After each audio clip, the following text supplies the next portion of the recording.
ఈ కన్యా రాశికి అధిపతి బుధుడండి, మెర్క్యూరీ అంటారు. రాశి చక్రంలో కన్యా రాశి అనేది 6వ రాశి. బుధుడు ఎప్పుడైతే కన్యా రాశిలో ఉంటాడో దానిని ఎక్సలేషన్ అంటారండి, అంటే ఉచ్చ పొందుతాడు. ఈ కన్యా రాశి అనేది మూల త్రికోణ రాశి అండి. వీరికి వ్యాపార లక్షణాలు అనేవి చాలా ఎక్కువగా ఉంటాయి. వారికి సపరేట్గా నేర్పించిన అవసరం లేదు, ఎంబీఏ సపరేట్గా చేయని అవసరం లేదు. పుట్టుకతోనే వ్యాపార లక్షణాలను కలిగి ఉంటారు కన్యా రాశి వారు. ఎంత పనికిరాని వస్తువునైనా సరే వారికి ఉండేటువంటి వ్యాపార లక్షణాలతో, కమ్యూనికేషన్ స్కిల్స్తో మంచి రేటుకు అమ్మగలుగుతారు. ఎందుకంటే బుధుడు ఆధిపత్యాన్ని వహిస్తున్నాడు కాబట్టి. కన్యా రాశిలో జన్మించి వారి పర్సనల్ జాతకంలో అంటే లగ్న కుండలిలో కనుక బుధుడు అనుకూలమైనటువంటి స్థానంలో ఉన్నాడు అనుకోండి, బలంగా ఉన్నాడు అనుకోండి, ప్రతి విషయాన్ని కూడా చాలా సులభంగా అర్థం చేసుకోగలుగుతారు. వ్యాపార లక్షణాలు అనేవి చాలా మెండుగా ఉంటాయి. కన్యా రాశి వారికి ఎవరైనా నచ్చితే చాలండి, చాలా ప్రేమగా చూసుకుంటారు, సహాయం చేసే గుణం ఉంటుంది. నచ్చకపోతే సూటిపోటి మాటలు మాట్లాడే గుణం కూడా ఉంటుంది. గొడవలకు వెళ్ళటానికి ఇష్టపడరండి.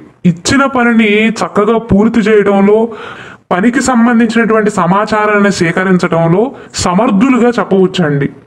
ఒకవేళ కన్యా రాశిలో జన్మించిన వారి జాతకంలో బుధుడు బలహీనమైనటువంటి స్థానంలో కనుక ఉంటే, బుధుడు పైన దుష్టగ్రహాల యొక్క ప్రభావం కనుక ఉన్నట్లయితే జ్ఞాపక శక్తి తక్కువగా ఉంటుందండి, లేదా అధిక ఆలోచనలు చేసేవారై ఉంటారు. చిన్న విషయాన్ని కూడా ఆలోచించవలసిన దానికంటే కూడా ఎక్కువగా ఆలోచించి సమస్యలు కొని తెచ్చిపెట్టుకుంటారు. నిర్ణయాలను తీసుకోవటంలో ఆలస్యం చేస్తూ ఉంటారు. ఎవరి జాతకంలో అయితే బుధుడు బలహీనంగా ఉన్నాడు, బుధుడు బలంగా ఉంటే మంచి తెలివితేటలను కలిగి ఉంటారండి. సాధారణంగా ఈ రాశిలో జన్మించిన వారు బుధుడు యొక్క ప్రభావం వల్ల మంచి మాట తీరును కలిగి ఉంటారు. వేగవంతమైనటువంటి ఆలోచనలు ఉంటాయి, మంచి జ్ఞాపక శక్తి ఉంటుంది. వారితో వాదించి గెలవటం అనేది దాదాపు అసాధ్యంగా చెప్పవచ్చు. మాటలన్నీ కూడా పొట్లో ఉంటాయి. మాటల మూట అంటారు కదా, కన్యా రాశి వారిని ఉదాహరణగా చూపించవచ్చు. అయితే ఎవరైనా కన్యా రాశి వారికి కనుక నచ్చకపోతే, లేదా వారి వాదన వీరికి నచ్చకపోతే, వారి మాట తీరు వీరికి నచ్చకపోతే వాదించి గెలుస్తారండి. వారి మాటలతో ఇబ్బంది పెట్టగలరు. ఎవరి మీదన్నా వారి కోపం వచ్చింది అనుకోండి, వెళ్ళి కొట్టక్కర్లా, సూటిగా ఒక్క మాట మాట్లాడి ఊరుకుంటారు. ఆ మాటను పట్టుకుని ఎదుటి వారికి గింజుకోవాలి, అంత ఇబ్బంది పెట్టగలరు మాటలతో. వీరు మాత్రం అవమానాలను అస్సలు భరించలేరండి. కావున కన్యా రాశి వారిలో ఉండేటువంటి బలాలు చెప్పుకున్నట్లయితే వ్యాపార దక్షత అని చెప్పవచ్చు, తెలివితేటలు అని చెప్పవచ్చు, మాట తీరు అని చెప్పవచ్చు, వాదించే స్వభావం అని చెప్పవచ్చు. బలహీనతలు కనుక చెప్పుకున్నట్లయితే శారీరక బలహీనత ఎక్కువగా ఉంటుందండి వీరికి. అలాగే కొన్ని పనులను రేపు చేద్దాం, ఎల్లుండి చేద్దాం, అవతల ఎల్లుండి చేద్దాం, 4 రోజుల తర్వాత చేద్దాం అని వాయిదా వేస్తూ ఉంటారు. ఇంకొక బలహీనత ఏంటంటే, నేను ఇంతకు ముందు చెప్పినట్లుగా నచ్చని వారి విషయంలో కఠినంగా ప్రవర్తిస్తారు, కొట్టకుండా మాటలతో ఇబ్బంది పెడతారు.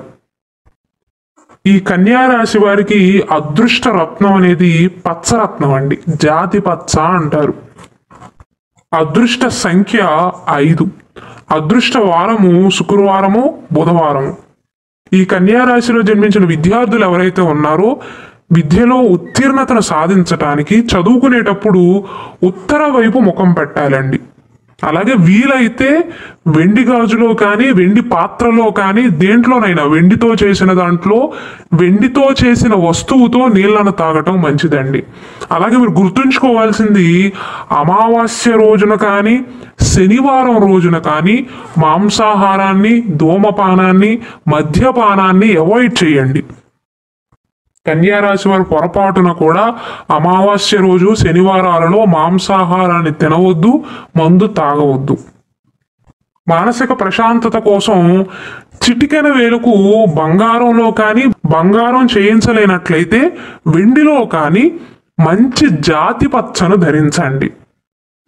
మానసిక ప్రశాంతతతో పాటుగా మంచి ఆదాయం ఉంటుంది, జ్ఞాపక శక్తి పెరుగుతుంది, వ్యాపార దక్షత పెరుగుతుంది, కమ్యూనికేషన్ స్కిల్స్ అనేవి ఇంప్రూవ్ అవుతాయండి. అలాగే వీలైనట్లయితే మీరు ఎక్కడైతే నివాసం ఉంటారో, ఏ ఇంట్లో అయితే ఉంటారో, తూర్పు దిశలో ఉదయించే సూర్యుని యొక్క ప్రతిమ కానీ పోస్టర్ని కానీ పెట్టుకోండి.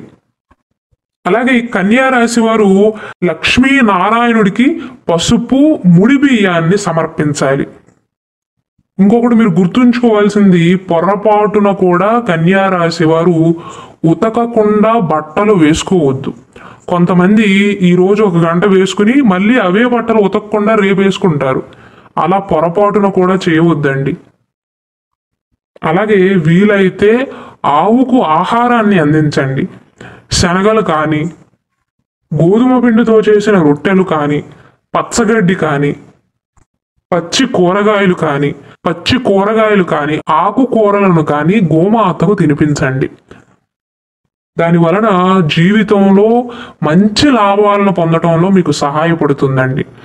అలాగే ఇది వినటానికి కాస్త విచిత్రంగా ఉన్నప్పటికీ కూడా నవగ్రహాలలో ఒక్కొక్క గ్రహం ఒక్కో దానికి కారకత్వం వహిస్తుంది. అలాగే బుధుడు వీరికి ఆధిపత్యాన్ని వహిస్తున్నాడు కాబట్టి కన్యా రాశిలో జన్మించిన స్త్రీలైనా పురుషులైనా సరే నోటి పరిశుభ్రతను కలిగి ఉండాలి. బుధగ్రహం యొక్క ప్రతికూలమైనటువంటి ప్రభావాన్ని తగ్గించటానికి, ముఖ్యంగా ఎవరి జాతకంలో అయితే బుధుడు బలహీనంగా ఉన్నాడో రోజుకు 2 సార్లైనా నోటిని శుభ్రపరుచుకోండి. అంటే బ్రష్ చేయండి, నాలుకను దంతాలను శుభ్రం చేసుకోండి. ఇది వినటానికి విచిత్రంగా ఉన్నప్పటికీ కూడా బుధగ్రహం యొక్క స్థానం అనేది బలోపేతం చేయటానికి చాలా మంచి నివారణగా చెప్పవచ్చు. అలాగే నానబెట్టిన శనగలను పక్షులకు కానీ జంతువులకు ఏ జీవానికైనా తినిపించే ప్రయత్నం చేయండి. బుధవారం నాడు గణపతి ఆరాధన చేయటం ఇంకా మంచిదండి. దాని వలన ధన సమస్యలు అనేవి తొలగుతాయి. ఆర్థికంగా మీరు బలంగా ఉన్నట్లయితే కుండను దానంగా ఇవ్వండి.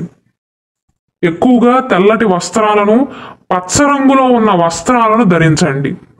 స్త్రీలను గౌరవించండి. పెసలను దానంగా ఇవ్వండి. పుణ్యనది స్నానం చేయటం ఇంకా మంచిదండి.